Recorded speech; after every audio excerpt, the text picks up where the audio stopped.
Camera has to stay still a little bit.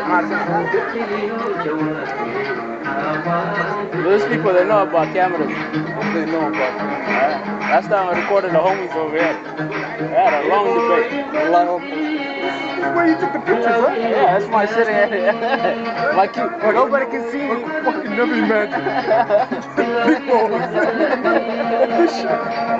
Never imagined, man. السوق ما له انا حاجه كده قلت لك انت كسر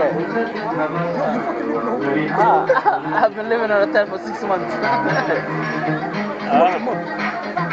450. 450 is not cheap. Yeah?